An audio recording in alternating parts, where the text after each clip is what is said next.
तो नमस्ते दोस्तों, आज हम देखते हैं एलवीडीटी। ये कॉन्सेप्ट इसमें आपको मज़ा आएगा। एलवीडीटी में इसका फुल फॉर्म है लीनियर वेरिएबल डिफरेंशियल ट्रांसफॉर्मर। बहुत इजी है और मज़ा आएगा। दिमाग लगाने वाला टॉपिक है लेकिन आपको मज़ा आएगा इसमें। अब it is an comparator use to measure the very small linear displacement. थोड़ा भी जो डिस्प्लेसमेंट होगा वो फाइंड करने में मदद करेगा।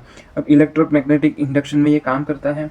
अब इसका वर्किंग हम देख लेते हैं। फॉर एग्जांपल, ये यहाँ से एसी सप्लाई हमने दिया है और ये उसका प्राइमरी वाइंडिंग और ये होगी उसकी सेकेंडरी वाइंडिंग। अब जब कोर बीच में होगा, जब इसका कोर बीच में होगा तो S1 इक्वल टू S2 होगा। मतलब वोल्टेज जितना S1 में होगा induce in S1 is same equal to induce in S2। दोनों का वोल्टेज सेम होगा, सो इन दोनों का डिफरेंस क्या आएगा? 0 आएगा। इन जो बीच में कोर होगा तो 0 आएगा, प्राइमरी वाइंडिंग और सेकेंडरी वाइंडिंग। ओके, और ये इसमें सिर्फ एक बार ये याद रखना, इसकी डायरेक्शन अपोजिट होगी और दोनों के नंबर ऑफ टर्न भी सेम होंगे।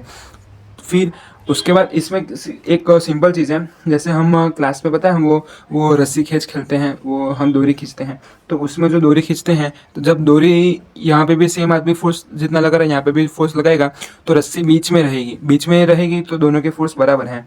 लेकिन इसमें जो दम ज़्यादा है तो वो फिर ये साइड रस्सी चली जाएगी और जो इसमें दम ज़्यादा है तो रस्सी ये साइड चली जाएगी।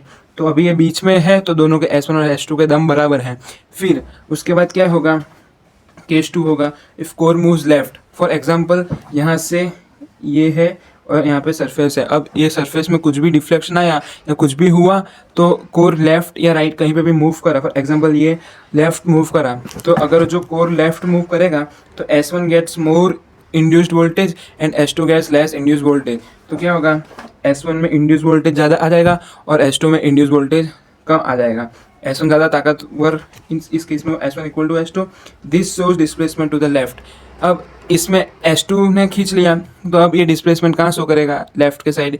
S2 के साइड ये डिफ्लेक्शन शो करेगा, ये S2 के साइड ये डिफ्लेक्शन शो करेगा। अब सेम चीज़ क्या होगी? अब उसका अपोजिट, ये लेफ्ट साइड मूव हुआ इसलिए।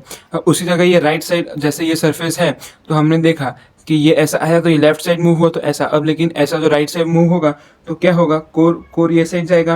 अब ये साइड गया तो S1 जो था, S1 को हमारा ये कहाँ हुआ? S2 गेट्स मोर वोल्टेज और S1 गेट्स लेस वोल्टेज। याद रखना, जिससे दूर जाएगा उससे उसको वोल्टेज ज़्यादा मिलेगा।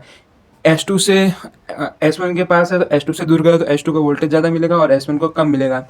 तो this shows the displacement to the right. तो ये अपना राइट में अपना डिस्प्लेसमेंट शो करेगा। तो इस हिसाब से इसका पूरा वर्किंग चलता है और ये पूरा इलेक्ट्रोमैग्नेटिक इंडक्शन पे ये काम करता है। इसमें मैं आपको बहुत डीप समझा सकता हूँ लेकिन अभी आपको एग्जाम पॉइंट ऑफ व्यू आप इतना लिखोगे और इस हिसाब से मैंने उस हिसाब से वर्किंग तो मैंने दिया ही है, इसका आप स्क्रीनशॉट लेते रहना और वर्किंग और ये सब लिखोगे तो ये आपके लिए मोर देन इनफ है।